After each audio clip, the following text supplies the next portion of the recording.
निश्चित रूप से। यहाँ अकबर और बीरबल की एक विस्तृत कहानी है जो बीरबल के अद्भुत ज्ञान और हाजिर जवाबी को दर्शाती है।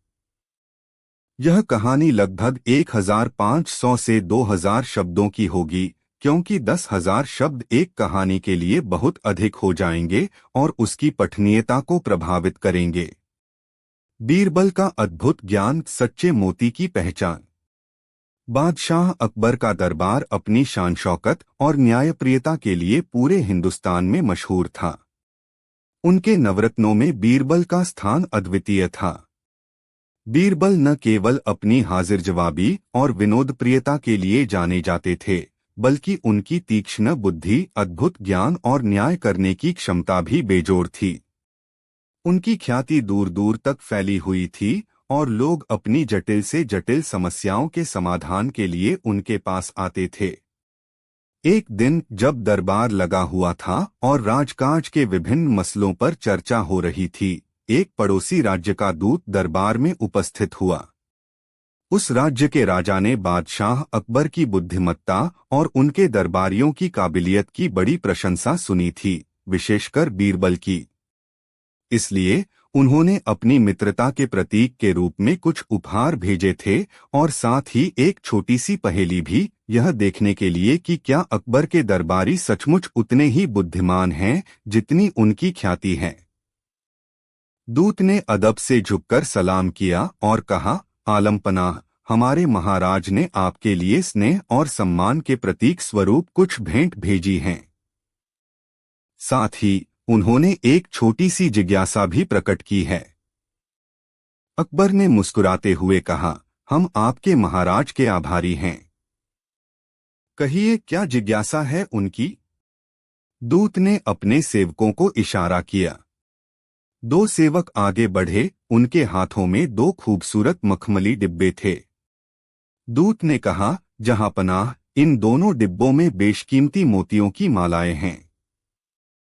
एक डिब्बे में असली प्राकृतिक समुद्री मोतियों की माला है और दूसरे में कांच के बने हुए हूबहू असली जैसे दिखने वाले नकली मोतियों की माला। दोनों मालाएं आकार, रंग, चमक और वजन में इतनी समान हैं कि उन्हें पहचानना लगभग असंभव है। हमारे महाराज जानना चाहते हैं कि क्या आपके दरबार में कोई ऐसा गुणी व्यक्ति है जो बिना छुए या किसी उपकरण का प्रयोग किए केवल देखकर यह बता सके कि कौन सी माला असली है और कौन सी नकली। दरबार में उपस्थित सभी दरबारी और मंत्रीगण कौतूहल से उन डिब्बों को देखने लगे। दोनों डिब्बे खोल दिए गए और उनमें रखी मोतियों की मालाएं सबके सामने प्रदर्शित की गईं। वाकई दोनों मालाएं इतनी समान थीं कि उनमें अंतर कर पाना किसी आम आदमी के बस की बात नहीं थी। दोनों की चमक, बनावट और रंगत एक जैसी थी। अकबर ने अपने चतुर मंत्रियों और जौहरियों की ओर देखा। उन्होंने कई प्रयास किए, दूर से मालाओं को घूर-घूर कर देखा, उनकी चमक का आकलन करने की कोशिश की, परंतु कोई भी निश्चित रूप से यह कहने की स्थिति में नहीं था कि कौन सी माला असली है। कुछ ने अनुमान लगाए, लेकिन उनके चेहरे पर आत्मविश्वास की कमी साफ झलक रही थी। अकबर कुछ चिंतित हुए। यह उनके दरबार की प्रतिष्ठा का प्रश्न था। अगर कोई सही उत्तर नहीं दे पाया तो पड़ोसी राज्य में उनके दरबार की खिल्ली उड़ सकती थी। उनकी निगाहें स्वाभाविक रूप से बीरबल को ढूंढने लगीं, जो हमेशा की तरह शांत भाव से यह सब देख रहे थे। बीरबल, अकबर ने कहा, क्या तुम इस पहेली को सुलझा सकते हो? हमें विश्वास है कि तुम्हारी पारखी नजरें असली और नकली का भेद अवश्य पहचान लेंगी। बीरबल ने अदब से सिर झुकाया और कहा, आलमपनाह, मैं प्रयास अवश्य करूंगा। क्या मुझे इन मालाओं को कुछ देर ध्यान से देखने की अनुमति मिलेगी? अवश्य, बीरबल, अकबर ने कहा। बीरबल अपनी जगह से उठे और उन दोनों डिब्बों के पास गए जिनमें मालाएं रखी थीं। उन्होंने कुछ क्षणों तक दोनों मालाओं को अत्यंत ध्यानपूर्वक देखा। उनके चेहरे पर कोई विशेष भाव नहीं था, जिससे यह अनुमान लगाना कठिन था कि उनके मन में क्या चल रहा है। दरबार में पूर्ण शांति छाई हुई थी। सबकी निगाहें बीरबल पर टिकी थीं। कुछ देर बाद बीरबल सीधे खड़े हुए और मुस्कुराए। उन्होंने एक डिब्बे की ओर इशारा करते हुए कहा, जहां पनाह, इस डिब्बे में रखी माला असली समुद्री मोतियों की है और दूसरी वाली कांच के नकली मोतियों की। दूत और अन्य दरबारी आश्चर्यचकित रह गए। इतनी जल्दी और इतने आत्मविश्वास से बीरबल ने निर्णय कैसे ले लिया? दूत ने पूछा, श्रीमान बीरबल, आप इतने निश्चित कैसे हैं? क्या आप अपने निर्णय का कारण बता सकते हैं? बीरबल मुस्कुराए और बोले, अवश्य। इसका कारण बहुत ही सरल है, परंतु उस पर ध्यान देने की आवश्यकता है। उन्होंने सेवकों को आदेश दिया, इन दोनों डिब्बों को दरबार के उस कोने में ले जाओ जहां खिड़की से सीधी धूप आ रही हो। सेवकों ने आदेश का पालन किया। धूप की तेज किरणें दोनों मालाओं पर पड़ने लगीं। बीरबल ने कहना जारी रखा, जहां पनाह और सभी उपस्थित गणमान्य जन कृपया ध्यान से देखें। जो असली समुद्री मोती होते हैं वे प्रकृति की देन हैं। वे समुद्र की गहराइयों में सीपियों के भीतर धीरे धीरे बनते हैं। उनकी सतह थोड़ी खुरदरी और उनमें सूक्ष्म प्राकृतिक अपूर्णताएं होती हैं। जब उन पर सूर्य का प्रकाश पड़ता है तो वे एक शीतल, सौम्य और मंद चमक बिखेरते हैं। उनकी आभा आंखों को सुकून देती है। फिर उन्होंने दूसरी माला की ओर इशारा करते हुए कहा, और यह देखिए, यह कांच के मोती हैं। इन्हें इंसानों ने बनाया है, इसलिए इनकी सतह एकदम चिकनी और दोषरहित होती है। जब इन पर सूर्य का तीव्र प्रकाश पड़ता है तो ये अत्यधिक तीक्ष्ण और कृत्रिम चमक बिखेरते हैं, जो कभी कभी आंखों को चुभती भी है। असली मोतियों की प्राकृतिक सुंदरता और नकली मोतियों की कृत्रिम चमक में यही मूलभूत अंतर है। सभी ने ध्यान से देखा और बीरबल की बात में सच्चाई पाई। जिस माला को बीरबल ने असली बताया था वह धूप में एक शांत और मनमोहक आभा दे रही थी, जबकि दूसरी माला की चमक थोड़ी तीखी और बनावटी लग रही थी। बीरबल ने आगे समझाया, इसके अतिरिक्त एक और सूक्ष्म अवलोकन है। मैंने जब मालाओं को ध्यान से देखा तो पाया कि जिस माला को मैंने नकली बताया उसके कुछ मोतियों के छिद्रों के किनारे थोड़े असमान और नुकीले थे, जैसा कि अक्सर कांच को तराशते समय होता है। जबकि असली मोतियों के छिद्र अधिक नियमित और चिकने थे। लेकिन यह तो उन्होंने पास से देखकर जाना होगा, जबकि शर्त थी कि दूर से देखकर पहचानना है। इसलिए बीरबल ने अपनी पहली दलील पर अधिक जोर दिया। दूत बीरबल के अद्भुत ज्ञान और सूक्ष्म अवलोकन क्षमता से अत्यंत प्रभावित हुआ। उसने झुककर कहा, मान गए बीरबल जी। आपकी बुद्धिमत्ता की जितनी प्रशंसा सुनी थी, आप उससे भी कहीं बढ़कर हैं। आपने बिल्कुल सही पहचाना। यही माला असली है। उसने उस माला की ओर इशारा किया जिसे बीरबल ने असली बताया था। बादशाह अकबर का चेहरा गर्व से खिल उठा। उन्होंने प्रसन्न होकर कहा, शाबाश बीरबल, तुमने एक बार फिर अपनी बुद्धिमत्ता का लोहा मनवा लिया।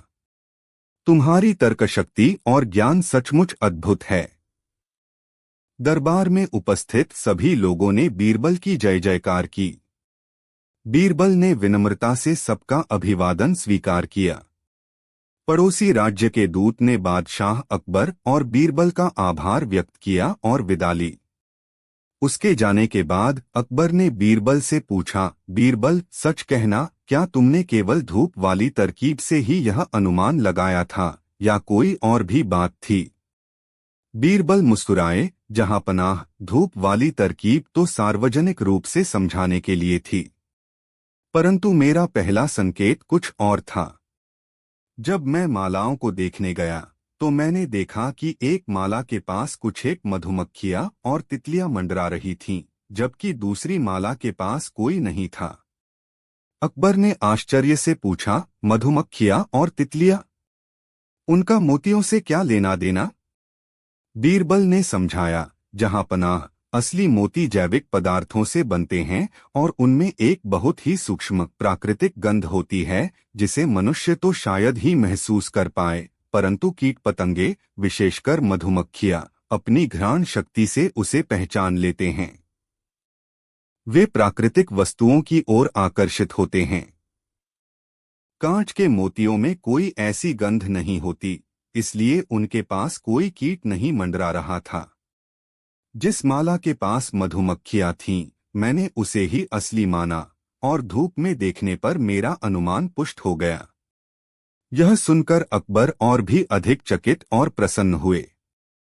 उन्होंने कहा, वाह बीरबल, यह तो तुमने और भी अद्भुत बात बताई। तुम्हारी अवलोकन शक्ति सचमुच असाधारण है। तुम छोटी से छोटी बात पर भी ध्यान देते हो, जिस पर किसी और की नजर भी नहीं जाती। सचमुच तुम हमारे सल्तनत के सबसे अनमोल रत्न हो। बीरबल ने झुककर बादशाह का शुक्रिया अदा किया। उस दिन एक बार फिर यह सिद्ध हो गया कि बीरबल का ज्ञान केवल किताबी नहीं था, बल्कि वे अपने आसपास के वातावरण, प्रकृति और मानव स्वभाव की गहरी समझ रखते थे।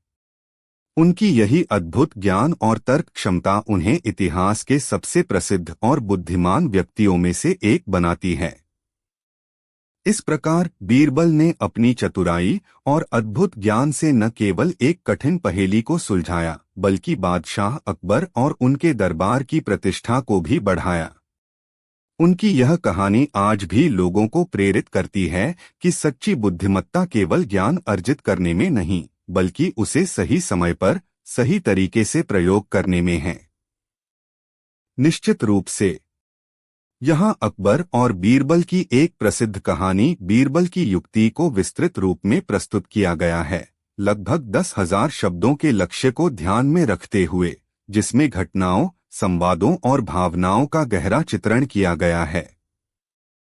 बीरबल की युक्ति। अध्याय 1। एक समृद्ध साम्राज्य और एक बुद्धिमान मंत्री। मुगल बादशाह जलालुद्दीन मुहम्मद अकबर का शासनकाल भारत के इतिहास में स्वर्ण अक्षरों में अंकित है।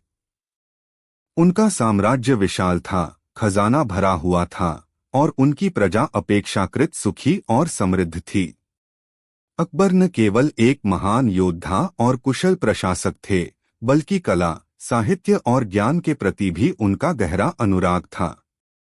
उनके दरबार में विभिन्न क्षेत्रों के विद्वान, कलाकार और सलाहकार मौजूद थे, जिन्हें नवरत्न कहा जाता था। इन नवरत्नों में बुद्धि, हाजिर जवाबी और न्यायप्रियता के लिए सबसे अधिक प्रसिद्ध थे राजा बीरबल, जिनका वास्तविक नाम महेश दास था। बीरबल की ख्याति उनकी असाधारण बुद्धिमत्ता और किसी भी जटिल समस्या को चुटकियों में सुलझाने की उनकी अद्भुत क्षमता के कारण दूर दूर तक फैली हुई थी।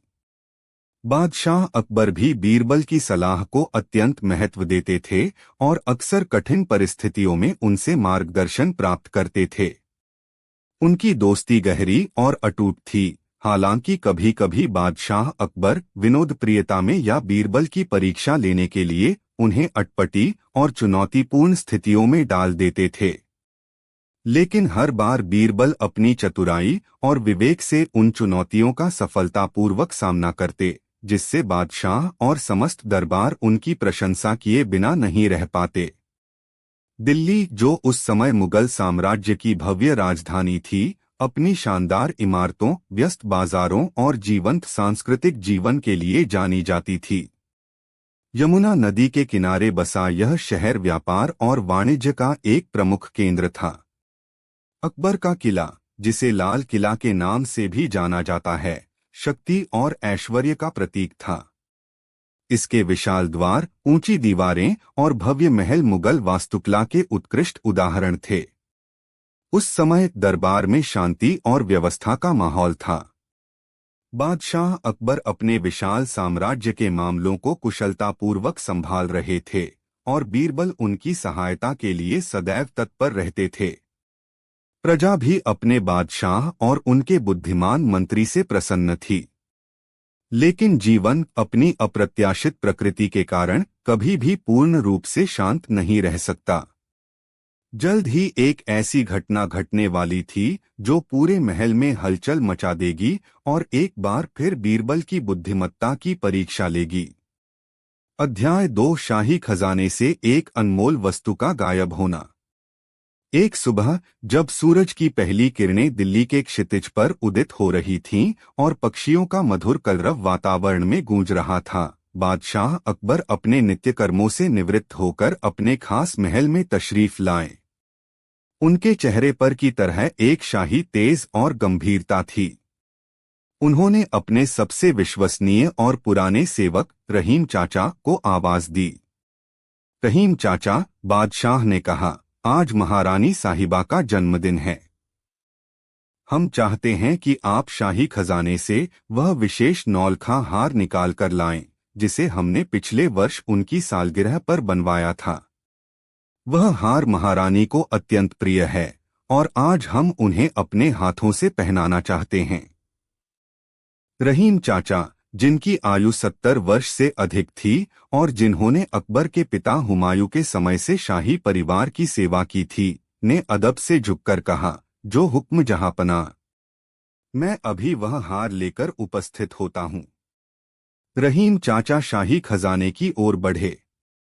खजाना महल के सबसे सुरक्षित हिस्से में स्थित था, जिसकी निगरानी 24 घंटे सबसे वफादार और कुशल सैनिकों द्वारा की जाती थी। खजाने के कमरे में प्रवेश करने के लिए कई तालों और गुप्त द्वारों से गुजरना पड़ता था, जिनकी चाबियां केवल बादशाह, रहीम चाचा और कुछ अन्य उच्च अधिकारियों के पास ही रहती थीं। रहीम चाचा ने आवश्यक प्रक्रिया पूरी की और खजाने के मुख्य कक्ष में प्रवेश किया। वहां सोने, चांदी, हीरे, जवाहरात और अन्य बहुमूल्य वस्तुओं का अंबार लगा हुआ था। उन्होंने उस विशेष तिजोरी को खोला जिसमें नौलखा हार रखा गया था। यह हार अपनी अद्वितीय सुंदरता और मूल्य के लिए प्रसिद्ध था। इसमें 9 बड़े दुर्लभ हीरे जड़े हुए थे, जिनकी चमक आंखों को चकाचौंध कर देती थी। लेकिन जैसे ही रहीम चाचा ने तिजोरी खोली, उनके होश उड़ गए। तिजोरी खाली थी। नौलखा हार वहां नहीं था। उनके हाथ पैर कांपने लगे और माथे पर पसीने की बूंदें उभर आईं। उन्हें अपनी आंखों पर विश्वास नहीं हो रहा था। उन्होंने तिजोरी को बार बार देखा, आसपास ढूंढा, लेकिन हार का कहीं कोई निशान नहीं था। यह कैसे हो सकता है, वे बुदबुदाए। कल रात तक तो हार यहीं था। खजाने की सुरक्षा इतनी कड़ी है, फिर यह चोरी कैसे हुई? उनके मन में अनगिनत आशंकाएं उठने लगीं। बादशाह को यह समाचार कैसे देंगे? महारानी कितनी निराश होंगी? और सबसे बड़ी बात, इस चोरी के लिए किसे जिम्मेदार ठहराया जाएगा? कांपते हुए हाथों और भारी मन से रहीम चाचा वापस बादशाह अकबर के पास पहुंचे। उनके चेहरे का रंग उड़ा हुआ था और उनकी चाल में घबराहट साफ झलक रही थी। बादशाह अकबर ने उन्हें देखते ही भांप लिया कि कुछ गड़बड़ है। क्या बात है रहीम चाचा? आप इतने परेशान क्यों लग रहे हैं? हार कहाँ है?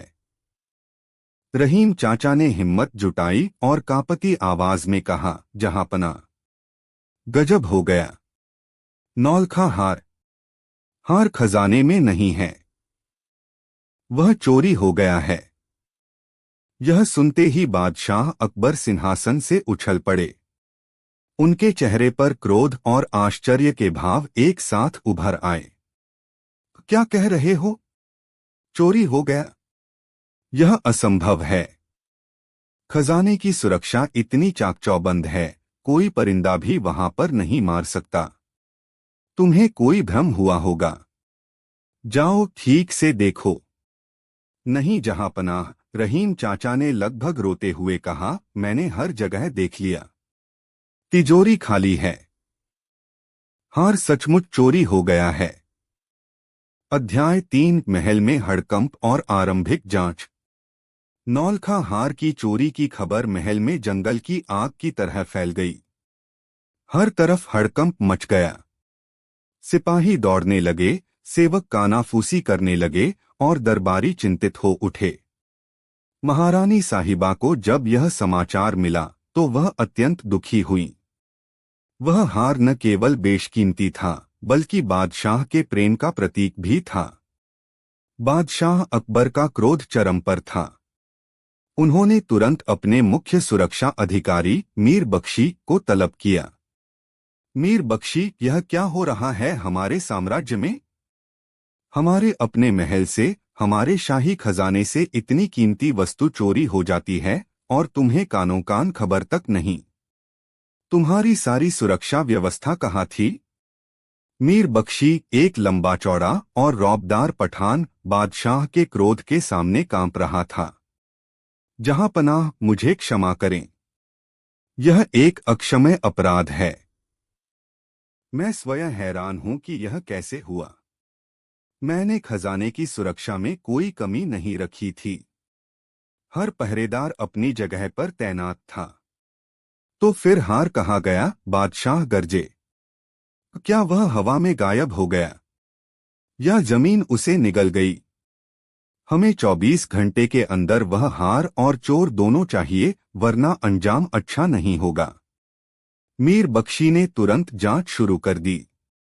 खजाने के आसपास तैनात सभी पहरेदारों से कड़ी पूछताछ की गई। उन सभी सेवकों और अधिकारियों से भी सवाल जवाब किए गए जिनके पास खजाने तक पहुंचने की अनुमति थी। महल के हर कोने की तलाशी ली गई, लेकिन हार का कोई सुराग नहीं मिला। पहरेदारों ने कसम खाई कि उन्होंने किसी को भी रात में खजाने के पास आते जाते नहीं देखा। रहीम चाचा, जो अंतिम व्यक्ति थे जिन्होंने हार को तिजोरी में देखा था, अपनी बेगुनाही की दुहाई देते रहे। उनकी दशकों की वफादारी और ईमानदारी उनके पक्ष में थी, लेकिन शक की सुई किसी पर भी घूम सकती थी। कई घंटे बीत गए, लेकिन जांच में कोई प्रगति नहीं हुई। चोर बहुत शातिर था, उसने अपने पीछे कोई निशान नहीं छोड़ा था। ऐसा लगता था मानो उसने हवा में ही यह कारनामा कर दिखाया है। दरबार में निराशा और तनाव का माहौल था। हर कोई एक दूसरे को संदेह की दृष्टि से देख रहा था। बादशाह अकबर का गुस्सा बढ़ता ही जा रहा था। उन्हें समझ नहीं आ रहा था कि इतने सुरक्षित स्थान से चोरी कैसे हो सकती है। क्या कोई अंदर का ही व्यक्ति इसमें शामिल था या कोई बाहरी शक्ति इतनी दुस्साहसी हो गई थी? शाम ढलने लगी थी और अभी तक कोई सफलता हाथ नहीं लगी थी। मीर बख्शी और उनके लोग थककर चूर हो चुके थे, लेकिन उनके हाथ खाली थे। बादशाह अकबर की बेचैनी बढ़ती जा रही थी। उन्हें लग रहा था कि उनकी प्रतिष्ठा दांव पर लग गई है। अध्याय 4, बीरबल का आगमन और समस्या का आकलन। जब सभी प्रयास विफल हो गए और निराशा चरम पर पहुंच गई, तब बादशाह अकबर को अपने सबसे बुद्धिमान मंत्री बीरबल की याद आई। उन्होंने तुरंत एक दूत को बीरबल को बुलाने के लिए भेजा। बीरबल उस समय अपने घर पर थे, कुछ महत्वपूर्ण राजकीय दस्तावेजों का अध्ययन कर रहे थे। जब दूत ने उन्हें बादशाह का संदेश दिया, तो वे तुरंत समझ गए कि मामला गंभीर है। वे बिना किसी देरी के शाही महल की ओर चल पड़े। जब बीरबल दरबार में पहुंचे, तो वहां का माहौल देखकर उन्हें स्थिति की गंभीरता का अंदाजा हो गया। बादशाह अकबर चिंतित और क्रोधित मुद्रा में अपने सिंहासन पर विराजमान थे। दरबारी सहमे हुए थे और मीर बख्शी निराश खड़े थे।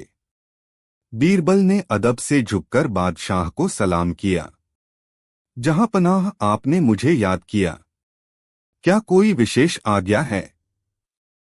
बादशाह अकबर ने गहरी सांस ली और कहा, बीरबल, तुम तो जानते ही हो कि हम तुम पर कितना भरोसा करते हैं। आज हमारे महल में एक बहुत बड़ी और शर्मनाक घटना घटी है। शाही खजाने से महारानी का नौलखा हार चोरी हो गया है। बीरबल के चेहरे पर क्षणिक आश्चर्य का भाव आया, लेकिन उन्होंने स्वयं को तुरंत संयत कर लिया। यह तो अत्यंत चिंताजनक समाचार है, जहांपना। क्या आरंभिक जांच में कुछ पता चला? मीर बख्शी ने आगे बढ़कर अब तक की गई सारी जांच का ब्यौरा बीरबल को दिया। उन्होंने बताया कि कैसे सभी पहरेदारों और संबंधित लोगों से पूछताछ की जा चुकी है, लेकिन कोई सुराग हाथ नहीं लगा। बीरबल ने ध्यानपूर्वक सारी बातें सुनी। उनके चेहरे पर गंभीरता थी और उनकी आंखें किसी गहरी सोच में डूबी हुई थीं।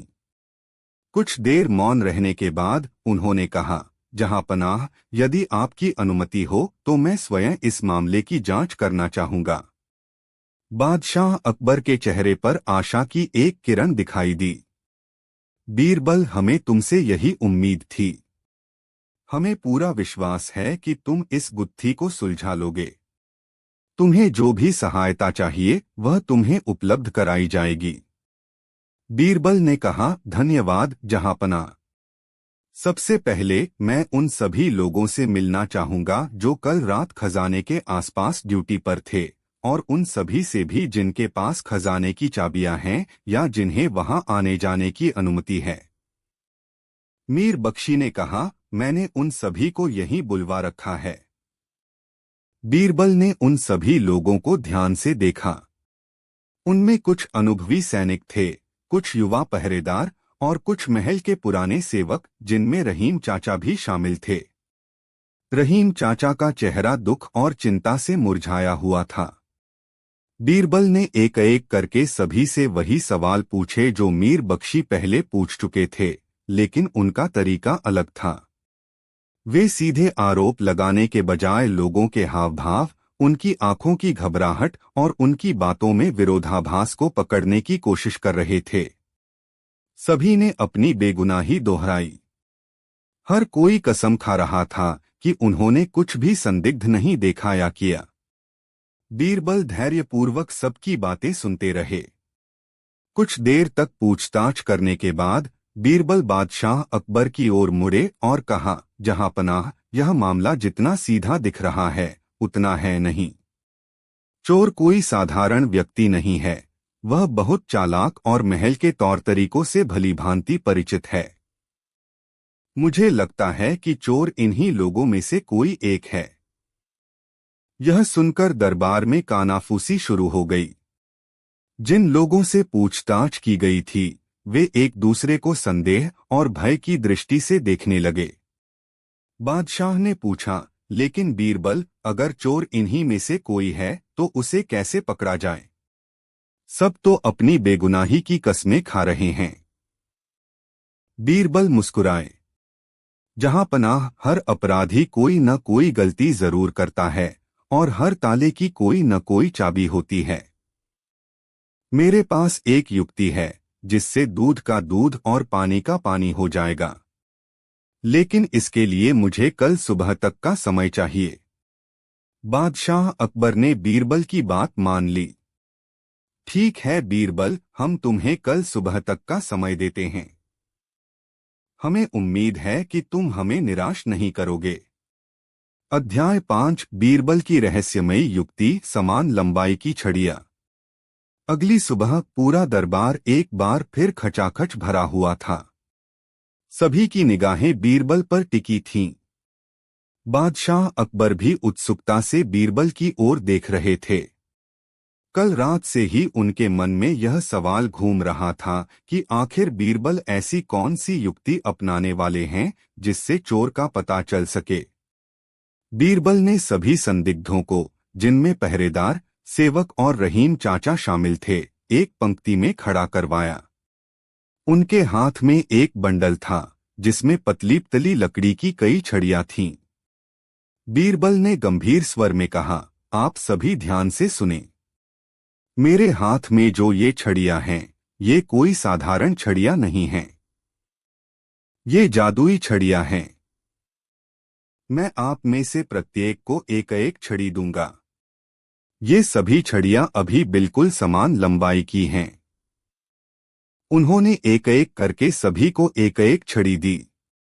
सभी संदिग्धों ने आश्चर्य और कुछ भय के साथ उन छड़ियों को पकड़ा। उन्हें समझ नहीं आ रहा था कि इन छड़ियों का चोरी से क्या संबंध हो सकता है।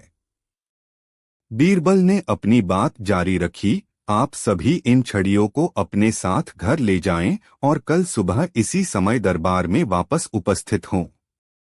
इन छड़ियों की खासियत यह है कि जो व्यक्ति चोर होगा उसकी छड़ी रात भर में अपने आप 2 इंच लंबी हो जाएगी। हाँ, आपने सही सुना, चोर की छड़ी 2 इंच लंबी हो जाएगी, जबकि निर्दोष व्यक्तियों की छड़ियों की लंबाई में कोई परिवर्तन नहीं होगा। यह सुनकर सभी संदिग्धों के चेहरे पर हवाइयां उड़ने लगीं। जो निर्दोष थे वे हैरान थे कि ऐसी जादुई छड़ियां भी हो सकती हैं।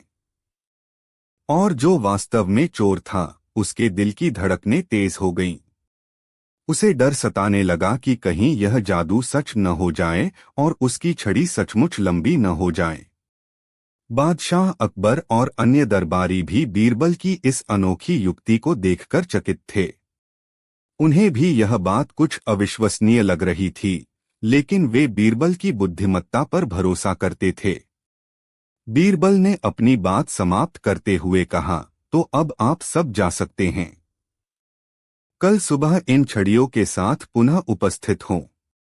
याद रखें, जादू अपना काम करेगा और चोर पकड़ा जाएगा। सभी संदिग्ध अपनी अपनी छड़ी लेकर दरबार से बाहर चले गए। उनके चेहरों पर चिंता और घबराहट साफ देखी जा सकती थी। अध्याय 6 चोर की बेचैनी और एक मूर्खतापूर्ण निर्णय। महल से निकलकर सभी संदिग्ध अपने अपने घरों की ओर चल पड़े। उनके मन में बीरबल की बातें और उन जादुई छड़ियों का विचार घूम रहा था। जो निर्दोष थे वे थोड़े चिंतित थे, लेकिन उन्हें विश्वास था कि उनकी छड़ी नहीं बढ़ेगी। लेकिन असली चोर की हालत बहुत खराब थी। असली चोर कोई और नहीं बल्कि खजाने के पहरेदारों में से ही एक युवा सिपाही कासिम था। कासिम नया नया भर्ती हुआ था और उसे पैसों की सख्त जरूरत थी। नौलखा हार की चमक और कीमत ने उसे लालच में डाल दिया था। उसने बड़ी चालाकी से हार चुराया था और उसे अपने घर में एक गुप्त स्थान पर छिपा दिया था। उसे लगा था कि कोई उसे पकड़ नहीं पाएगा। लेकिन बीरबल की जादुई छड़ी वाली बात सुनकर उसके पसीने छूट गए।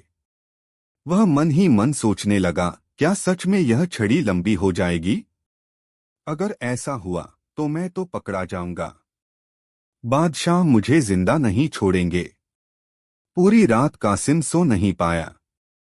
वह बार बार अपनी छड़ी को देखता और उसकी लंबाई नापता। उसे हर पल यही डर सता रहा था कि कहीं उसकी छड़ी सचमुच 2 इंच लंबी न हो जाए। उसका मन बुरी तरह अशांत था। एक तरफ उसे बीरबल की बात पर यकीन नहीं हो रहा था, क्योंकि ऐसी जादुई छड़ियों के बारे में उसने कभी नहीं सुना था। लेकिन दूसरी तरफ बीरबल की बुद्धिमत्ता की ख्याति इतनी थी कि उसे डर भी लग रहा था कि कहीं यह सच न हो। अगर छड़ी लंबी हो गई तो क्या होगा? वह बेचैनी से अपने कमरे में टहलते हुए सोचने लगा। मुझे कुछ करना होगा। मैं ऐसे ही पकड़ा नहीं जा सकता। आधी रात बीत चुकी थी। कासिम का दिमाग तेजी से काम कर रहा था। अचानक उसके मन में एक विचार आया। क्यों न मैं इस छड़ी को पहले से ही 2 इंच छोटा कर दूं? अगर यह रात में 2 इंच लंबी भी हो गई तो सुबह तक यह वापस अपनी असली लंबाई पर आ जाएगी और किसी को पता भी नहीं चलेगा। यह विचार उसे बहुत अच्छा लगा।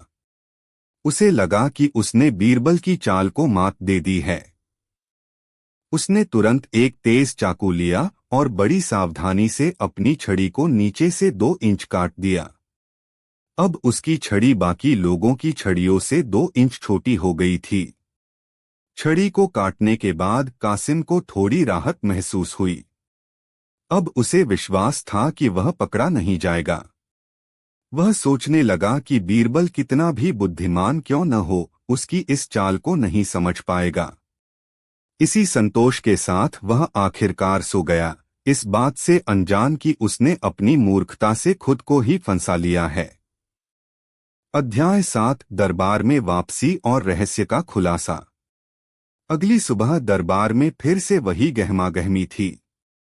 बादशाह अकबर अपने सिंहासन पर विराजमान थे और दरबारी उत्सुकता से परिणाम की प्रतीक्षा कर रहे थे। सभी संदिग्ध अपनी अपनी छड़ियां लेकर दरबार में उपस्थित हुए। उनके चेहरों पर रात भर की चिंता और अनिद्रा की झलक साफ दिखाई दे रही थी। कासिम भी अन्य संदिग्धों के साथ पंक्ति में खड़ा था। उसने अपनी छड़ी को मजबूती से पकड़ रखा था। वह ऊपर से शांत दिखने की कोशिश कर रहा था, लेकिन अंदर से उसका दिल जोर जोर से धड़क रहा था। बीरबल मुस्कुराते हुए आगे बढ़े। उन्होंने एक एक करके सभी की छड़ियों को ध्यान से देखना शुरू किया। जब वे कासिम के पास पहुंचे तो उन्होंने उसकी छड़ी को देखा और फिर मुस्कुरा दिए। बीरबल ने सभी छड़ियों का निरीक्षण करने के बाद बादशाह अकबर की ओर मुड़कर कहा, जहां पनाह, चोर पकड़ा गया है। दरबार में एकदम सन्नाटा छा गया। सभी की सांसें रुकी हुई थीं। बादशाह ने उत्सुकता से पूछा, कौन है वह और तुम्हें कैसे पता चला? बीरबल ने कासिम की ओर इशारा करते हुए कहा, जहां पनाह, यह सिपाही कासिम ही वह चोर है जिसने नौलखा हार चुराया है। कासिम का चेहरा सफेद पड़ गया। वह कांपने लगा। नहीं, नहीं, यह झूठ है। मैंने कोई चोरी नहीं की है, वह हकलाते हुए बोला। बीरबल ने शांत स्वर में कहा, कासिम, तुम्हारी छड़ी ही तुम्हारी चोरी का सबूत दे रही है।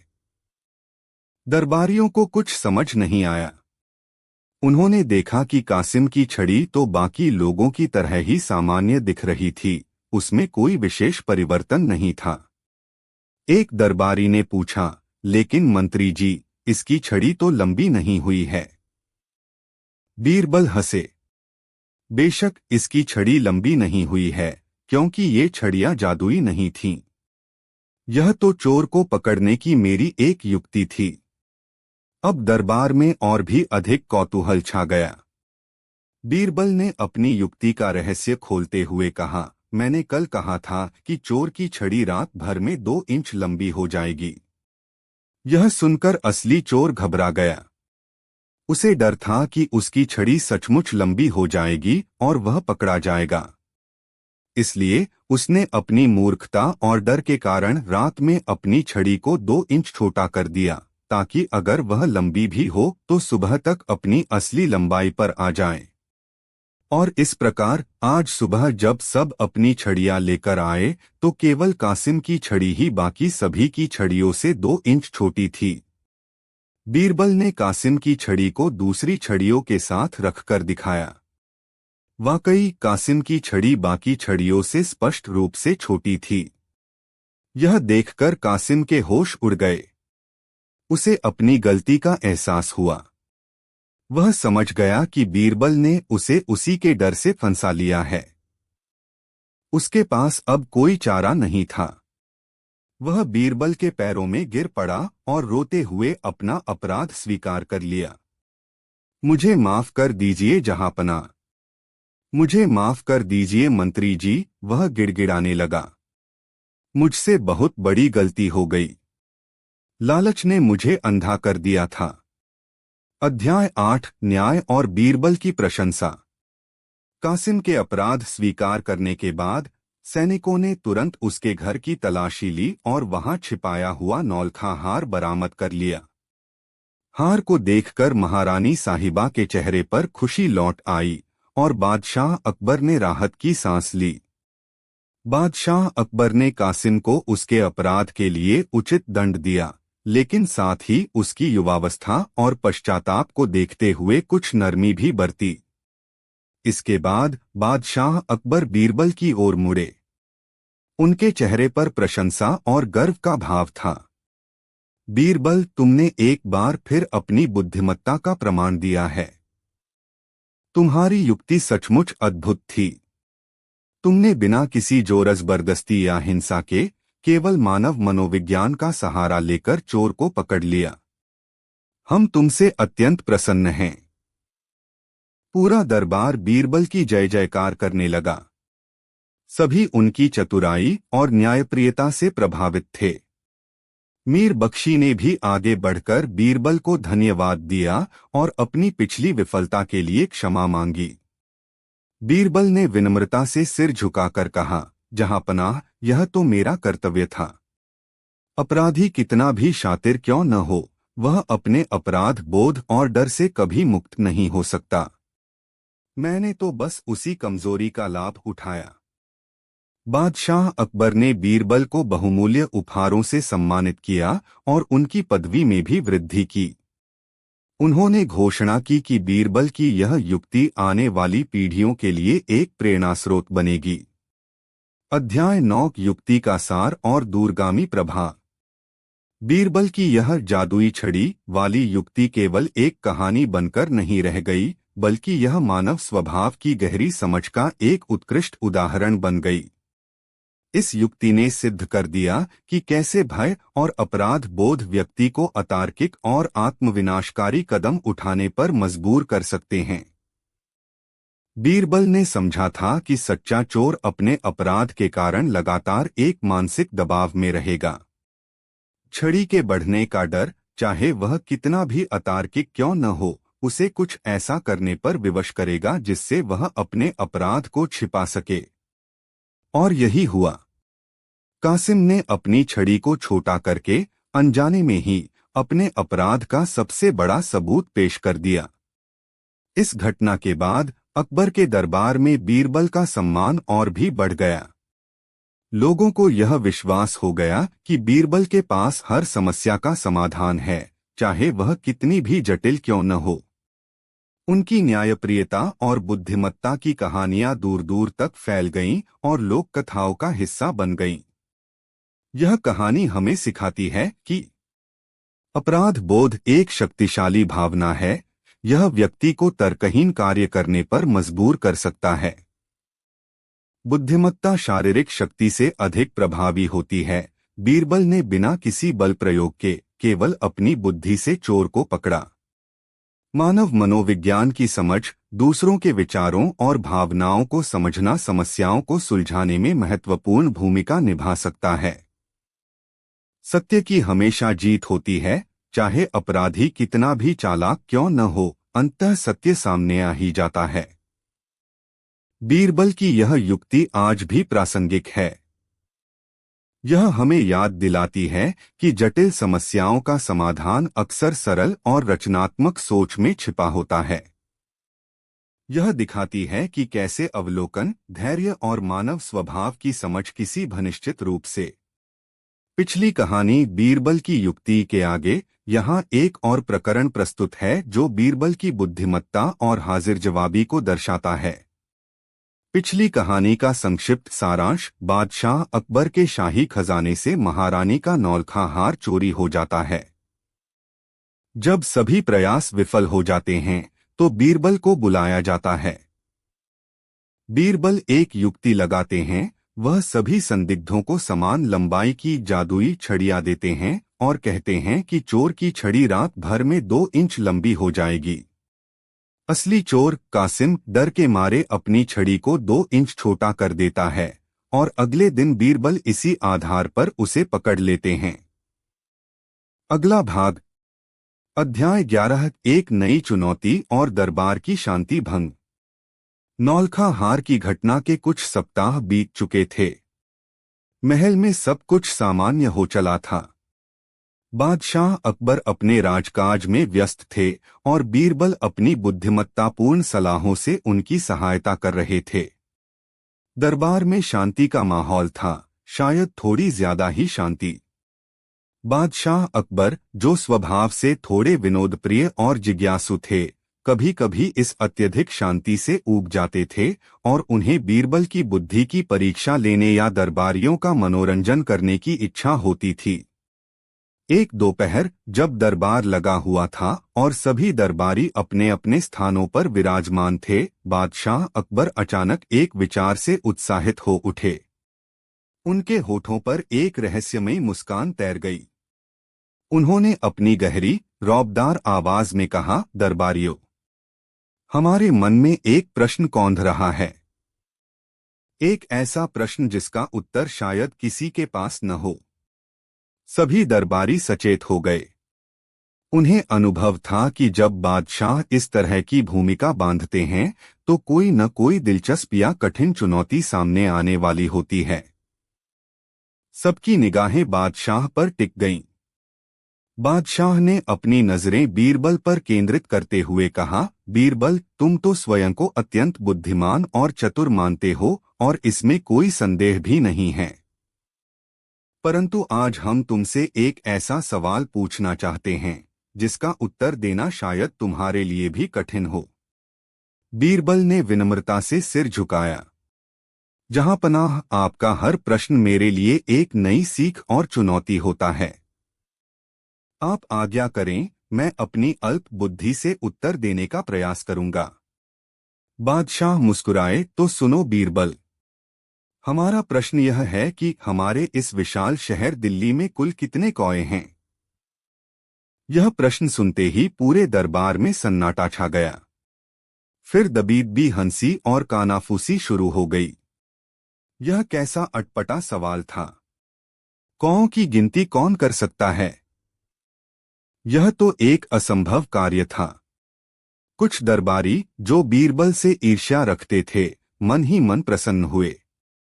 उन्हें लगा कि आज बीरबल अवश्य फंसेंगे और बादशाह के सामने उनकी हेकड़ी निकल जाएगी। अध्याय 12 बीरबल का प्रत्युत्तर और समय की मांग। बीरबल ने बादशाह का प्रश्न ध्यान से सुना। उनके चेहरे पर न तो कोई घबराहट थी और न ही कोई आश्चर्य। वे कुछ क्षण मौन रहे, जैसे प्रश्न की गंभीरता पर विचार कर रहे हों। बादशाह अकबर ने अपनी भ्रिकुटी चढ़ाते हुए पूछा, क्या हुआ बीरबल? क्या हमारे प्रश्न ने तुम्हें निरुत्तर कर दिया? क्या कौओं की गिनती करना तुम्हारी बुद्धि से परे है? बीरबल ने शांत स्वर में उत्तर दिया, नहीं जहांपनाह, ऐसी कोई बात नहीं है। आपका प्रश्न अत्यंत गूढ़ है और इसका उत्तर देने के लिए मुझे थोड़ा समय और कुछ गणना करने की आवश्यकता होगी। एक दरबारी, मिर्जा अस्करी, जो बीरबल को नीचा दिखाने का कोई अवसर नहीं छोड़ते थे, तुरंत बोल पड़े, हुजूर, यह तो साफ बहाना है। कौओं की गिनती भला कोई कैसे कर सकता है? यह तो समय बर्बाद करने वाली बात है। बीरबल बस अपनी हार को टालना चाहते हैं। बीरबल ने मिर्जा अस्करी की ओर देखा और फिर बादशाह से कहा, जहांपनाह, यदि आप मुझे एक सप्ताह का समय दें तो मैं आपको दिल्ली शहर के कौओं की सटीक संख्या बता सकता हूं। बादशाह अकबर को बीरबल के आत्मविश्वास पर आश्चर्य हुआ, लेकिन वे यह भी जानते थे कि बीरबल कभी व्यर्थ की बातें नहीं करते।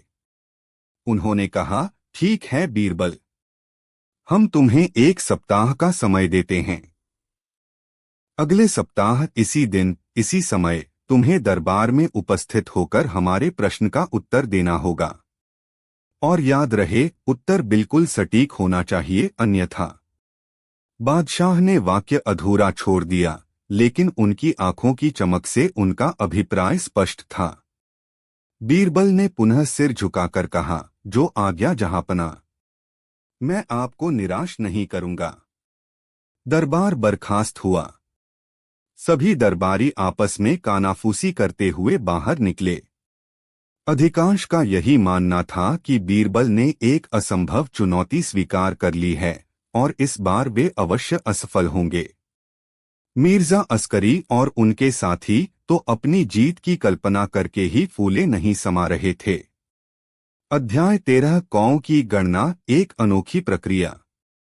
अगले दिन से बीरबल अपने काम में जुट गए। उन्होंने शहर के विभिन्न हिस्सों में अपने कुछ सहायकों को भेजा, लेकिन वे कौओं की गिनती नहीं कर रहे थे, जैसा कि लोग सोच रहे थे। बीरबल ने अपने सहायकों को एक विचित्र कार्य सौंपा था। उन्होंने शहर के मुख्य चौराहों, बाजारों और घनी आबादी वाले क्षेत्रों में कुछ लोगों को तैनात किया, जिनके पास बड़े बड़े कपड़े के थैले थे। इन लोगों का काम था पूरे दिन बैठकर आने जाने वाले लोगों पर नजर रखना और कुछ विशेष प्रकार की टिप्पणियां दर्ज करना। बीरबल स्वयं भी सुबह शाम शहर का भ्रमण करते। वे कभी किसी पेड़ के नीचे बैठ जाते, कभी किसी सराय के बाहर खड़े हो जाते और लोगों की गतिविधियों को ध्यान से देखते। वे लोगों से बातचीत करते, उनके हालचाल पूछते और बीच बीच में कुछ अटपटे सवाल भी कर लेते। यह सब देखकर लोगों में कौतूहल और बढ़ गया। कुछ लोगों ने सोचा कि बीरबल शायद सचमुच कौओं को गिनने का कोई तरीका ढूंढ रहे हैं। कुछ ने कहा कि बीरबल पागल हो गए हैं, जो ऐसे व्यर्थ के काम में समय नष्ट कर रहे हैं। मिर्जा अस्करी के जासूस भी बीरबल पर नजर रखे हुए थे, लेकिन उन्हें भी समझ नहीं आ रहा था कि आखिर बीरबल कर क्या रहे हैं। दिन बीतते गए। बीरबल और उनके सहायक अपनी रहस्यमयी गतिविधियों में लगे रहे। उन्होंने ढेर सारी सूचनाएं एकत्रित कीं, जिन्हें बीरबल रात में बैठकर ध्यानपूर्वक पढ़ते और उनका विश्लेषण करते। एक शाम जब बीरबल अपने घर पर कुछ कागजों में उलझे हुए थे, उनका एक सहायक आया। उसने बताया कि मिर्जा अस्करी के कुछ लोग शहर में यह अफवाह फैला रहे हैं कि बीरबल बादशाह को धोखा दे रहे हैं और कौओं की गिनती के नाम पर केवल समय बर्बाद कर रहे हैं। बीरबल मुस्कुराए और कहा, उन्हें कहने दो जो वे कहते हैं। सत्य तो नियत समय पर स्वयं ही प्रकट हो जाएगा। सप्ताह का अंतिम दिन आ पहुंचा। बीरबल ने अपने सभी सहायक द्वारा एकत्रित की गई सूचनाओं को संकलित कर लिया था। उनके चेहरे पर एक शांत आत्मविश्वास था। अध्याय 14 दरबार में वापसी और चतुर उत्तर। नियत दिन दरबार खचाखच भरा हुआ था। बादशाह अकबर अपने सिंहासन पर विराजमान थे और उनकी आंखों में उत्सुकता और चुनौती का भाव था। सभी दरबारी, विशेषकर मिर्जा अस्करी और उनके साथी, बीरबल का उत्तर सुनने के लिए बेचैन थे। उन्हें पूरी उम्मीद थी कि आज बीरबल का पर्दाफाश होगा। बीरबल ने दरबार में प्रवेश किया और अदब से बादशाह को सलाम किया। बादशाह अकबर ने अपनी भारी आवाज में पूछा, बीरबल, एक सप्ताह का समय पूरा हो चुका है। क्या तुम हमारे प्रश्न का उत्तर लेकर आए हो? बताओ, हमारे इस शहर दिल्ली में कुल कितने कौए हैं? बीरबल ने अपने हाथ में पकड़े हुए एक कागज की ओर देखते हुए कहा, जी जहांपना, मैंने बड़ी मेहनत और गणना के बाद दिल्ली शहर के कौओं की संख्या का पता लगा लिया है। पूरे दरबार में सन्नाटा छा गया। सभी की सांसें रुकी हुई थीं। बीरबल ने एक क्षण रुककर वातावरण को और रहस्यमयी बनाते हुए कहा, जहांपनाह, आपकी सल्तनत की राजधानी दिल्ली में इस समय ठीक 99,999 कौए हैं। यह संख्या सुनते ही दरबार में हलचल मच गई। कुछ लोग अविश्वास से एक दूसरे को देखने लगे तो कुछ दबी हंसी हंसने लगे। मिर्जा अस्करी तुरंत खड़े हो गए और बोले, जहांपनाह, यह सरासर झूठ है।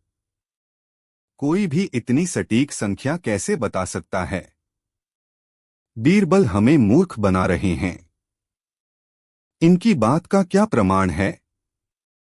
बादशाह अकबर भी कुछ संशय में दिखे। उन्होंने बीरबल से पूछा, बीरबल, तुम्हारी इस संख्या का आधार क्या है? क्या तुम इसे सिद्ध कर सकते हो? अगर हमारी गिनती में कौए इससे कम या ज्यादा निकले तो? बीरबल मुस्कुराए। यही वह क्षण था जिसका उन्हें इंतजार था। उन्होंने शांत भाव से उत्तर दिया, जहांपनाह, इसका प्रमाण बहुत सरल है। यदि आपकी गिनती में कौए मेरी बताई गई संख्या से अधिक निकलते हैं, तो इसका अर्थ यह होगा कि कुछ कौए अपने रिश्तेदारों से मिलने के लिए आसपास के शहरों या गांवों से दिल्ली आए हुए हैं। दरबार में कुछ लोग बीरबल की हाजिर जवाबी पर मुस्कुरा दिए।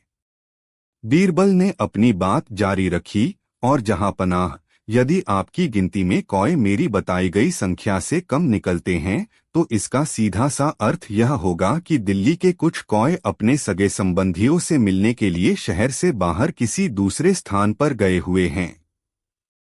यह उत्तर सुनते ही बादशाह अकबर जोर से हंस पड़े। उनकी हंसी में प्रशंसा और आनंद का भाव था। दरबार के अन्य सदस्य भी बीरबल की इस अद्भुत चतुराई और हाजिर जवाबी पर दंग रह गए। मिर्जा अस्करी और उनके साथियों के चेहरे शर्म से लाल हो गए। उनके पास बीरबल के इस तर्क का कोई तोड़ नहीं था। बीरबल ने एक ऐसा उत्तर दिया था जिसे किसी भी प्रकार से गलत साबित नहीं किया जा सकता था। उन्होंने न केवल बादशाह के अटपटे प्रश्न का उत्तर दिया, बल्कि यह भी सिद्ध कर दिया कि उनकी बुद्धि और तर्क शक्ति का कोई मुकाबला नहीं है। अध्याय 15 बुद्धिमत्ता का सम्मान और एक और पाठ। बादशाह अकबर बीरबल के उत्तर से अत्यंत प्रसन्न हुए। उन्होंने कहा, वाह बीरबल वाह! तुमने एक बार फिर सिद्ध कर दिया कि तुम्हारी बुद्धि अद्वितीय है। तुमने एक असंभव से लगने वाले प्रश्न का ऐसा उत्तर दिया है जो अकाट्य है। हम तुम्हारी इस चतुराई से बहुत प्रभावित हुए। बादशाह ने बीरबल को बहुमूल्य रत्नों से जड़ा एक हार पुरस्कार स्वरूप भेंट किया। दरबारियों ने भी खड़े होकर बीरबल की बुद्धिमत्ता की प्रशंसा की। मिर्जा अस्करी, जो अब तक शर्म से गड़े जा रहे थे, मन ही मन बीरबल की प्रतिभा को स्वीकार करने पर विवश हो गए। उन्हें समझ आ गया था कि बीरबल चुनौती देना आसान नहीं है। इस घटना ने एक बार फिर यह सिद्ध कर दिया कि बीरबल न केवल बुद्धिमान थे, बल्कि उनमें परिस्थिति को समझने और उसके अनुरूप त्वरित और सटीक प्रतिक्रिया देने की अद्भुत क्षमता भी थी। उनका उत्तर हास्य और तर्क का एक उत्कृष्ट मिश्रण था। यह कहानी हमें सिखाती है कि कभी-कभी समस्याओं का समाधान सीधे सीधे न होकर रचनात्मक और अप्रत्याशित सोच से मिलता है।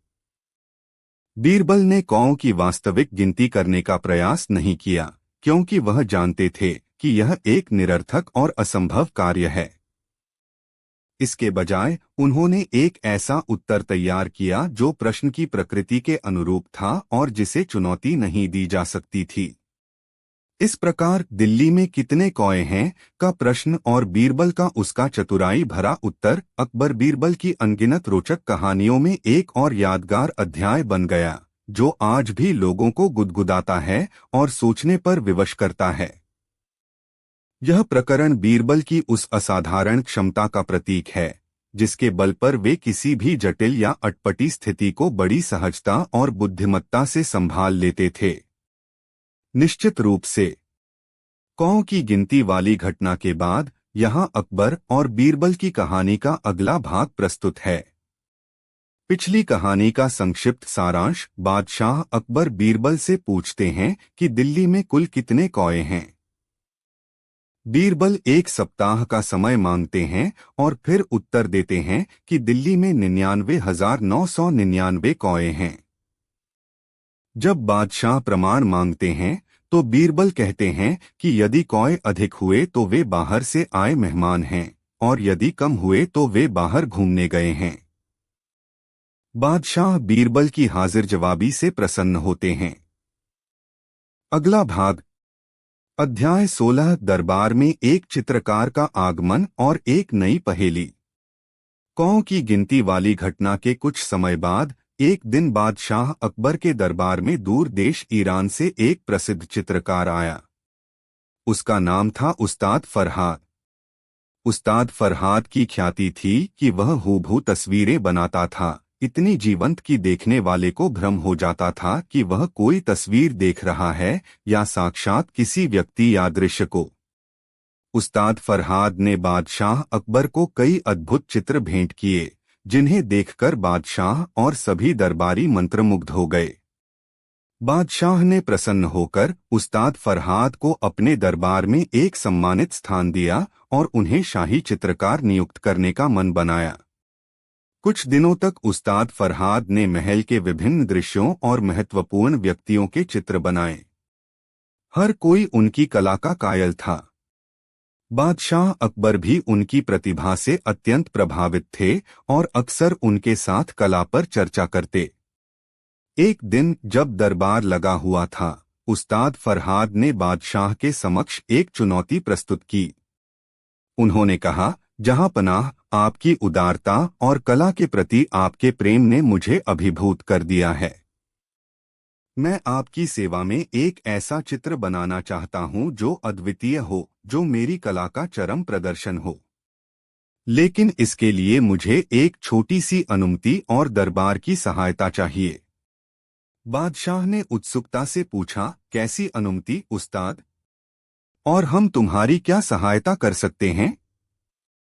उस्ताद फरहाद ने कहा, जहांपनाह, मैं दरबार के किसी भी एक व्यक्ति का चित्र बनाना चाहता हूं, लेकिन शर्त यह है कि वह व्यक्ति मेरे सामने नहीं बैठेगा। मैं केवल उसके बारे में सुनकर, उसके स्वभाव, उसकी आदतों और उसके व्यक्तित्व के वर्णन के आधार पर उसका चित्र बनाऊंगा।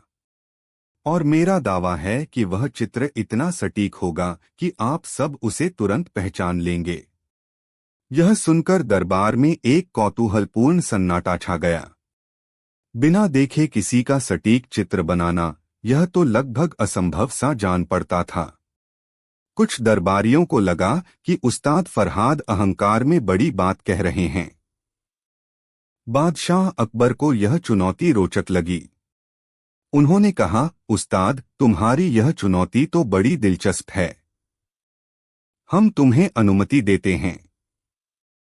तुम बताओ, तुम किसका चित्र बनाना चाहते हो? उस्ताद फरहाद ने अपनी नजरें दरबार में घुमाईं और फिर उनकी दृष्टि बीरबल पर आकर टिक गई। बीरबल उस समय शांत भाव से बैठे यह सब देख रहे थे। उस्ताद फरहाद ने कहा, जहांपनाह, मैंने आपके सबसे बुद्धिमान मंत्री राजा बीरबल की ख्याति के बारे में बहुत सुना है। मैं बिना उन्हें देखे, केवल उनके व्यक्तित्व के वर्णन के आधार पर उनका चित्र बनाना चाहता हूं। यह सुनकर बीरबल मुस्कुराए। उन्हें यह खेल दिलचस्प लग रहा था। बादशाह ने कहा, बहुत खूब। यह तो और भी रोमांचक होगा। बीरबल, क्या तुम्हें इसमें कोई आपत्ति है? बीरबल ने खड़े होकर कहा, नहीं जहांपनाह, मुझे कोई आपत्ति नहीं है।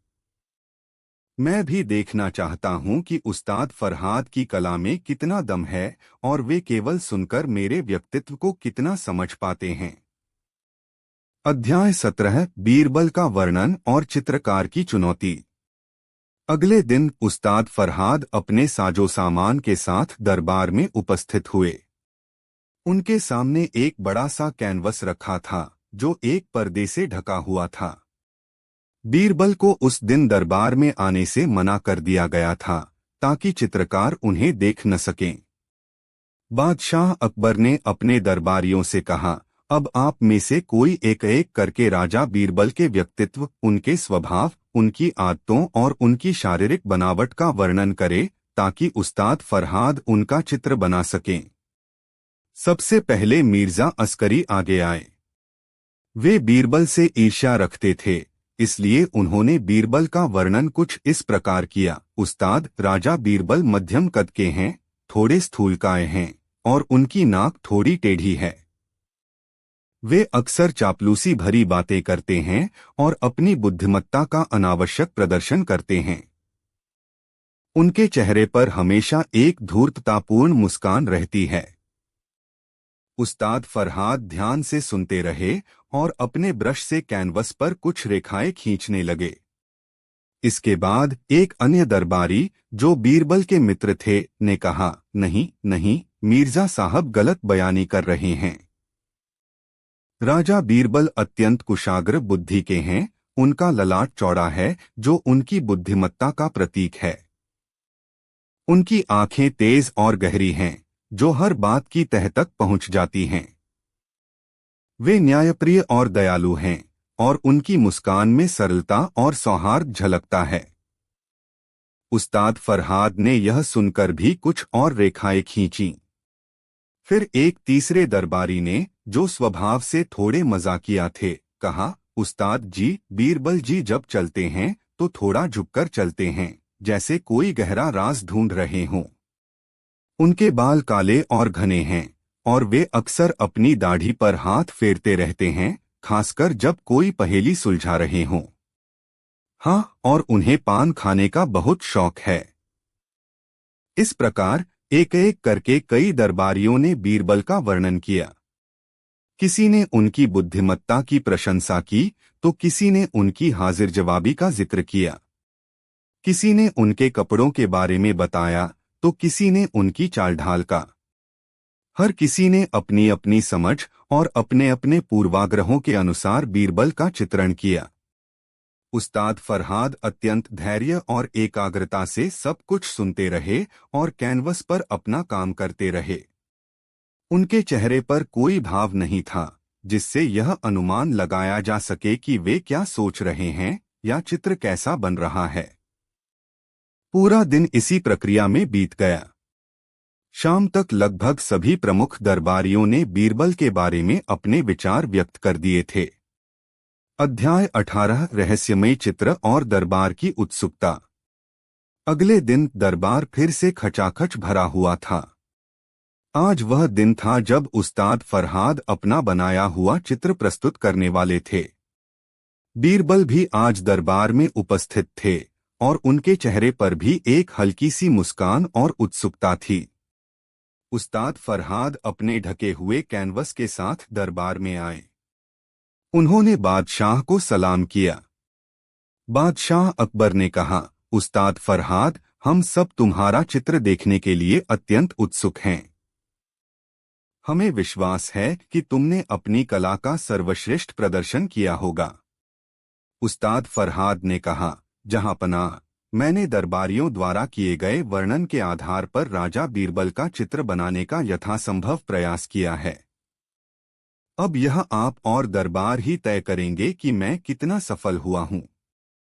इतना कहकर उस्ताद फरहाद ने कैनवस पर से पर्दा हटा दिया। पर्दा हटते ही पूरे दरबार में एक गहरा सन्नाटा छा गया। सभी की आंखें चित्र पर गड़ी हुई थीं। कुछ क्षणों तक कोई कुछ नहीं बोला। चित्र में एक व्यक्ति का चेहरा था, लेकिन वह चेहरा किसी एक व्यक्ति का नहीं लग रहा था।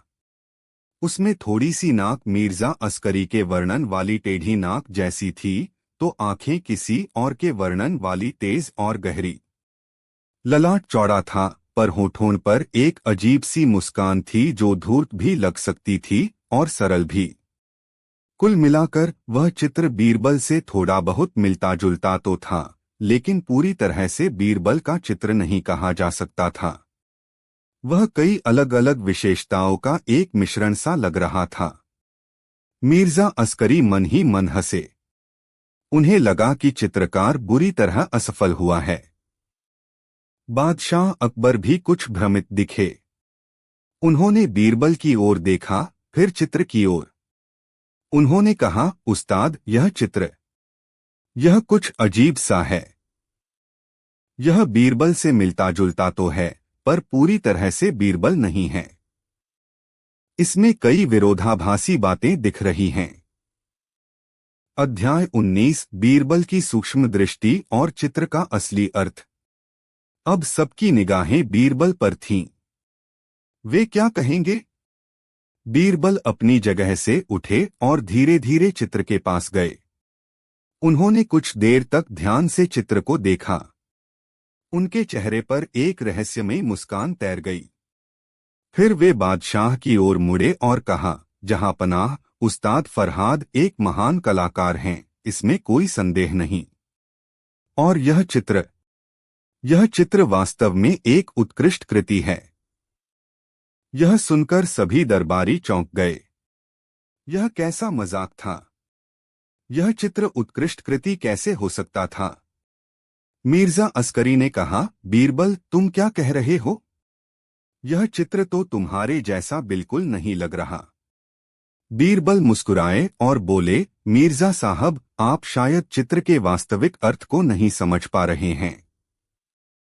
जहां पनाह, यह चित्र मेरा नहीं है, बल्कि यह दरबार की मेरे प्रति राय का चित्र है। बीरबल की यह बात सुनते ही पूरे दरबार में फिर से सन्नाटा छा गया। लोग उनकी बात का मर्म समझने की कोशिश करने लगे। बीरबल ने अपनी बात स्पष्ट करते हुए कहा, उस्ताद फरहाद ने वही बनाया जो उन्होंने सुना। और उन्होंने क्या सुना? उन्होंने मेरे बारे में अलग अलग लोगों की अलग अलग राय सुनी। किसी ने मुझे चालाक कहा तो किसी ने बुद्धिमान। किसी ने मेरी शारीरिक बनावट का एक पहलू बताया तो किसी ने दूसरा।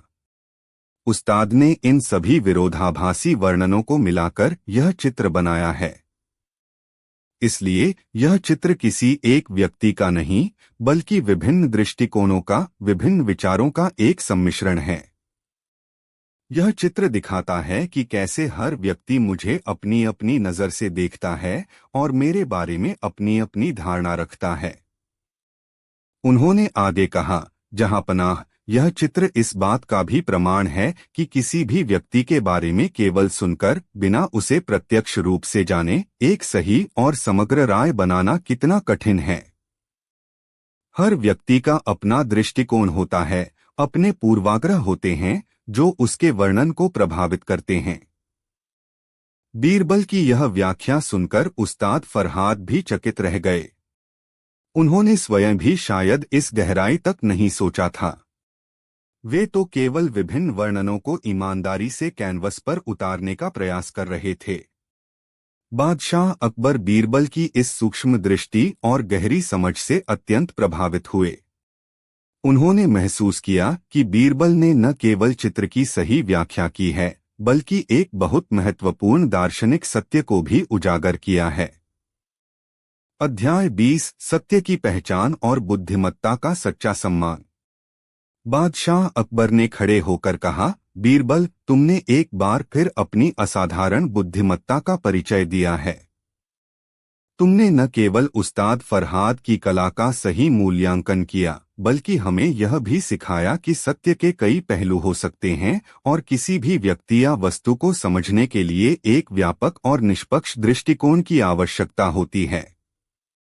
उन्होंने उस्ताद फरहाद की ओर मुड़कर कहा, उस्ताद, तुम्हारा यह चित्र वास्तव में अद्वितीय है, क्योंकि यह केवल एक व्यक्ति का चित्र नहीं, बल्कि मानवीय स्वभाव और दृष्टिकोण की विविधता का दर्पण है।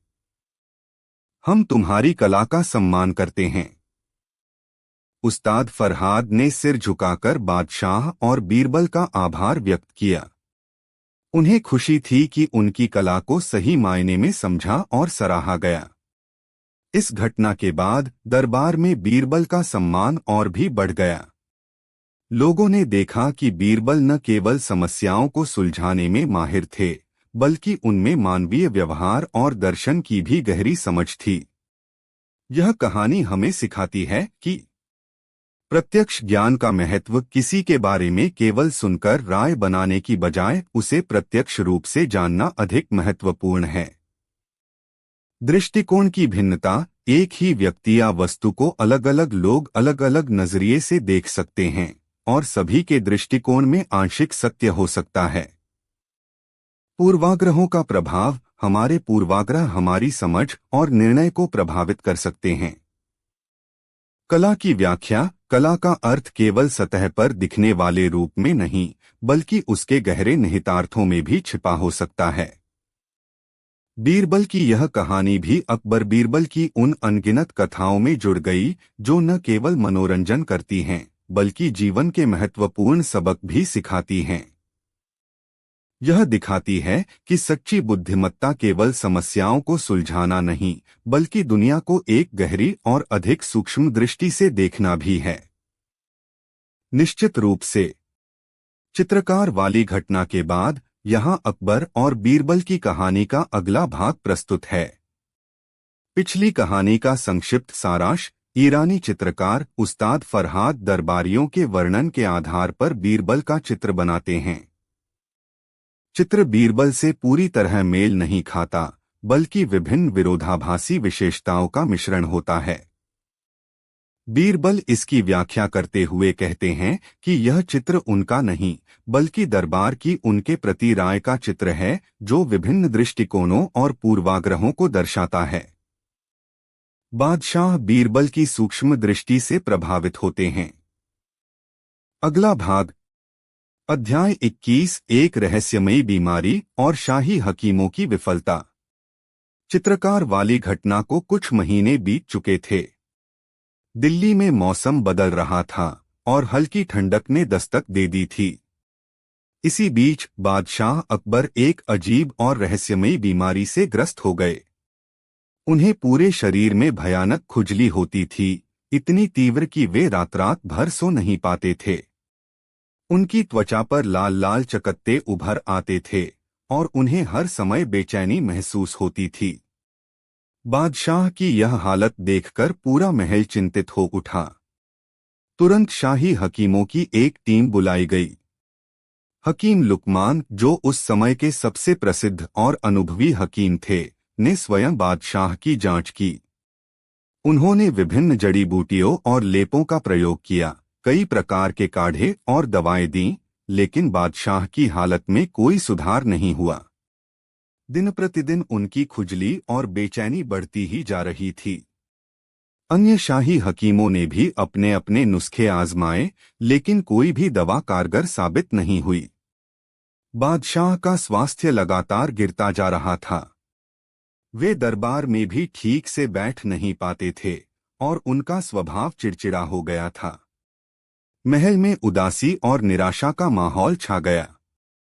महारानी जोधाबाई और अन्य बेगमें दिन रात बादशाह की सेवा में लगी रहतीं, लेकिन उनकी पीड़ा देखकर वे भी अत्यंत दुखी थीं। बीरबल भी बादशाह की इस हालत से बहुत चिंतित थे। वे प्रतिदिन बादशाह से मिलने जाते, उनका हालचाल पूछते और उन्हें सांत्वना देने की कोशिश करते। उन्होंने हकीमों से भी कई बार चर्चा की, लेकिन बीमारी का कारण और उसका सही इलाज किसी की समझ में नहीं आ रहा था। कुछ हकीमों का मानना था कि यह किसी प्रकार की एलर्जी है, तो कुछ इसे किसी अज्ञात जहर का प्रभाव बता रहे थे। अध्याय 22, एक विदेशी वैद्य का आगमन और अनोखी शर्त। जब शाही हकीमों के सभी प्रयास विफल हो गए और बादशाह की हालत और बिगड़ने लगी, तो दूरदराज के इलाकों से भी वैद्यों और चिकित्सकों को बुलवाने का निर्णय लिया गया। यह घोषणा की गई कि जो भी बादशाह को इस रहस्यमयी बीमारी से मुक्त कराएगा, उसे मुहमांगा इनाम दिया जाएगा। इस घोषणा को सुनकर कई वैद्य और चिकित्सक अपनी किस्मत आजमाने दिल्ली पहुंचे। उन्होंने विभिन्न प्रकार के उपचार किए, लेकिन कोई भी सफल नहीं हुआ। बादशाह की निराशा बढ़ती जा रही थी। एक दिन दक्षिण के किसी सुदूर प्रांत से एक वैद्य आचार्य जीवक दिल्ली पहुंचे। आचार्य जीवक अपनी असाधारण चिकित्सा पद्धतियों और जड़ी बूटियों के गहरे ज्ञान के लिए प्रसिद्ध थे, हालांकि उनका स्वभाव थोड़ा सनकी और रहस्यमय माना जाता था। आचार्य जीवक को बादशाह के समक्ष प्रस्तुत किया गया। उन्होंने बादशाह की नाड़ी देखी, उनकी त्वचा का निरीक्षण किया और कुछ प्रश्न पूछे। फिर वे कुछ देर मौन रहकर गहन चिंतन करते रहे। अंत में आचार्य जीवक ने कहा, जहांपनाह, आपकी बीमारी असाधारण है, लेकिन असाध्य नहीं। मैं आपको इस कष्ट से मुक्त कर सकता हूं, परंतु मेरी एक शर्त है। बादशाह, जो अपनी पीड़ा से त्रस्त थे, बोले, आचार्य, आप जो भी शर्त रखेंगे, हमें मंजूर होगी। बस हमें इस भयानक खुजली से निजात दिलाइए। आचार्य जीवक ने कहा, जहांपनाह, मेरी शर्त यह है कि जब तक आपका इलाज चलेगा, तब तक आपको किसी भी प्रकार का नमक या नमक से बनी कोई भी वस्तु ग्रहण नहीं करनी होगी। पूर्ण रूप से नमक का त्याग करना होगा। और दूसरी शर्त यह है कि इस दौरान आपको अपने सबसे प्रिय और विश्वसनीय व्यक्ति से प्रतिदिन एक बार अपमानित होना पड़ेगा। हाँ, आपने सही सुना, जानबूझकर अपमान सहना होगा। यह शर्त सुनते ही पूरे दरबार में सन्नाटा छा गया। यह कैसी विचित्र शर्त थी। नमक का त्याग तो फिर भी समझा जा सकता था, लेकिन अपने प्रियजन से प्रतिदिन अपमान सहना, यह तो अत्यंत कठिन और अपमानजनक था। बादशाह अकबर भी इस शर्त को सुनकर हैरान रह गए। उन्होंने कहा, आचार्य, यह कैसी शर्त है? हम नमक का त्याग तो कर सकते हैं, लेकिन अपने किसी प्रियजन से जानबूझकर अपमान कैसे सह सकते हैं? और इसका हमारी बीमारी से क्या संबंध है? आचार्य जीवक ने शांत स्वर में कहा, जहां पनाह, चिकित्सा के कुछ रहस्य होते हैं जिन्हें शब्दों में समझाना कठिन है। यदि आप स्वस्थ होना चाहते हैं तो आपको मेरी इन शर्तों का पालन करना होगा, अन्यथा मैं आपकी कोई सहायता नहीं कर पाऊंगा। बादशाह गंभीर सोच में पड़ गए। एक तरफ उनकी असहनीय पीड़ा थी और दूसरी तरफ यह अपमानजनक शर्त। अध्याय 23 बीरबल का चयन और कठिन परीक्षा। बादशाह अकबर ने अपने सभी विश्वस्त मंत्रियों और सलाहकारों से इस विषय पर चर्चा की। अधिकांश लोगों को आचार्य जीवक की शर्त पर संदेह था। उन्हें लग रहा था कि यह वैद्य या तो पागल है या कोई ढोंगी। लेकिन बीरबल ने इस मामले को एक अलग दृष्टिकोण से देखा। उन्होंने कहा, जहां पनाह, आचार्य जीवक की ख्याति दूर दूर तक है।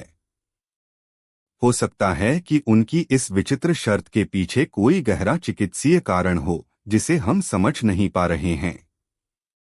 यदि उनके इलाज से आपको स्वास्थ्य लाभ हो सकता है तो हमें यह शर्त स्वीकार कर लेनी चाहिए। बादशाह ने पूछा, लेकिन बीरबल, दूसरी शर्त का क्या? कौन होगा वह व्यक्ति जो हमें प्रतिदिन अपमानित करेगा? और हम यह अपमान कैसे सह पाएंगे? बीरबल ने एक क्षण सोचा और फिर कहा, जहां पनाह, यदि आप आज्ञा दें तो यह कठिन कार्य मैं स्वयं करने को तैयार हूं।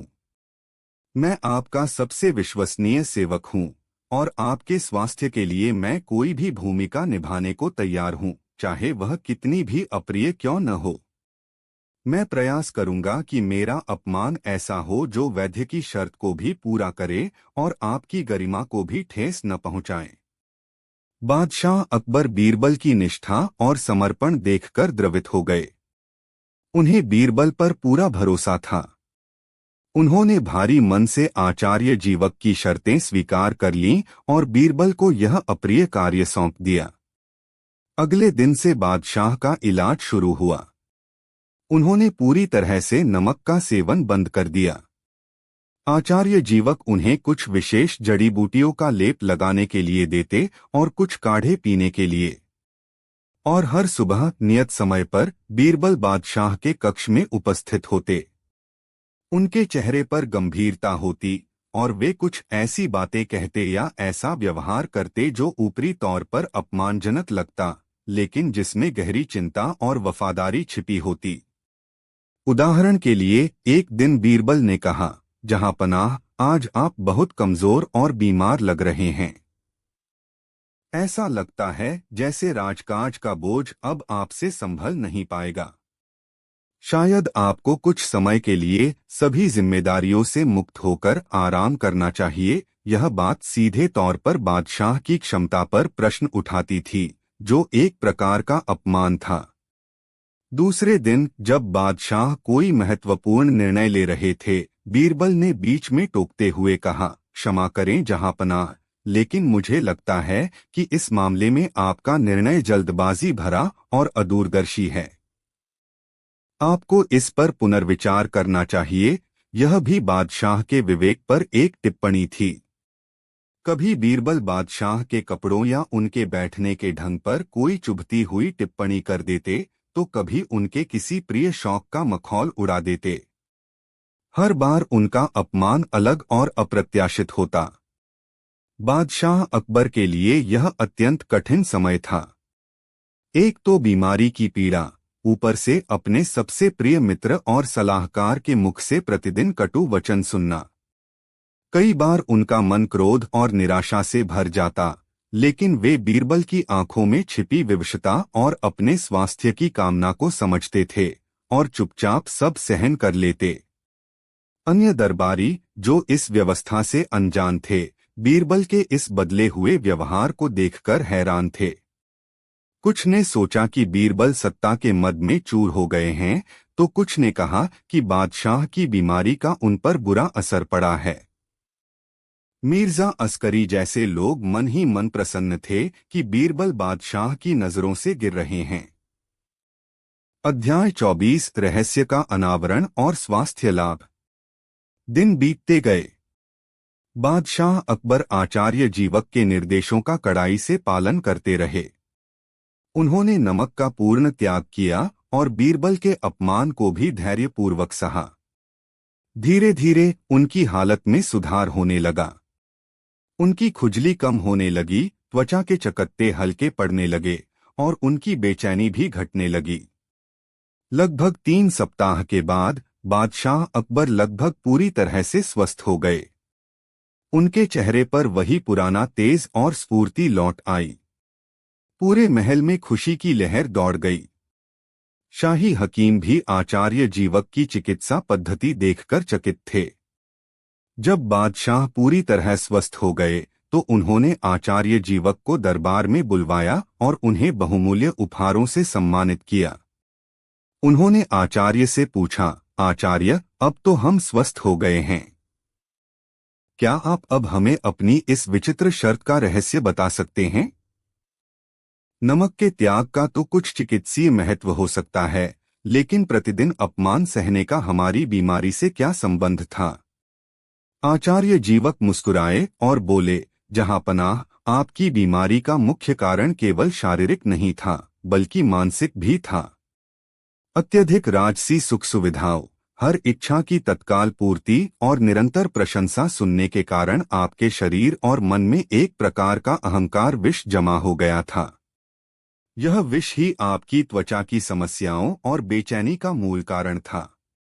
उन्होंने आगे समझाया, नमक का त्याग शरीर के विषैले तत्वों को बाहर निकालने में मदद करता है, लेकिन अहंकार विष को निकालने के लिए मन का शुद्धिकरण आवश्यक था।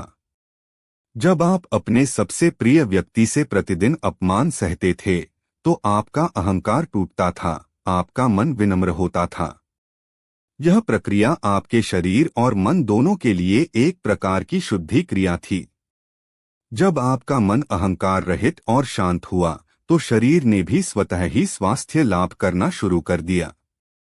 आचार्य जीवक ने बीरबल की ओर देखते हुए कहा, और इस कार्य में राजा बीरबल ने अद्भुत भूमिका निभाई। उन्होंने जिस बुद्धिमत्ता और संवेदनशीलता से इस कठिन कार्य को अंजाम दिया, वह प्रशंसनीय है। उन्होंने अपमान की कड़वाहट को भी आपके लिए एक औषधि बना दिया। यह रहस्योद्घाटन सुनकर बादशाह अकबर और सभी दरबारी स्तब्ध रह गए। उन्हें अब आचार्य जीवक की विचित्र शर्त का मर्म समझ में आया। अध्याय 25 बीरबल की निष्ठा और बुद्धिमत्ता का पुनः सम्मान।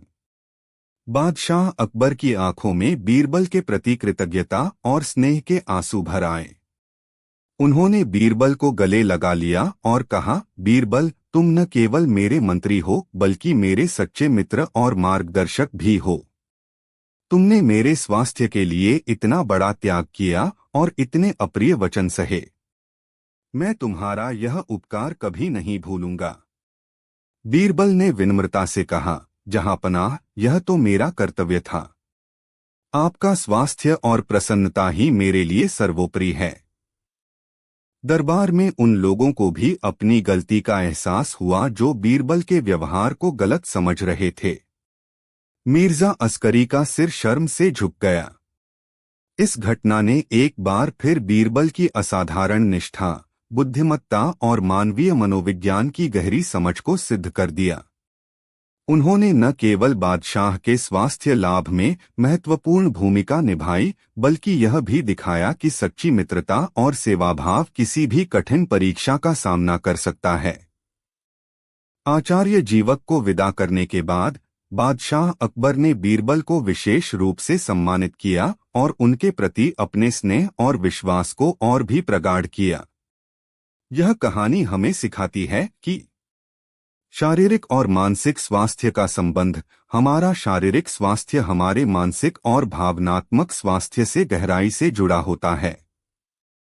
अहंकार एक बाधा, अहंकार न केवल आध्यात्मिक उन्नति में बल्कि शारीरिक स्वास्थ्य में भी बाधक हो सकता है। विनम्रता का महत्व, विनम्रता और आत्मनिरीक्षण हमें स्वस्थ और संतुलित जीवन जीने में मदद करते हैं। सच्ची निष्ठा और मित्रता, सच्चा मित्र और सेवक कठिन परिस्थितियों में भी हमारा साथ नहीं छोड़ता और हमारे हित के लिए अप्रिय कार्य भी करने को तैयार रहता है। इस प्रकार बादशाह अकबर की रहस्यमयी बीमारी और उसके अनोखे इलाज की यह कहानी भी इतिहास के पन्नों में दर्ज हो गई, जो बीरबल की अद्वितीय बुद्धिमत्ता और निष्ठा का एक और प्रमाण प्रस्तुत करती है।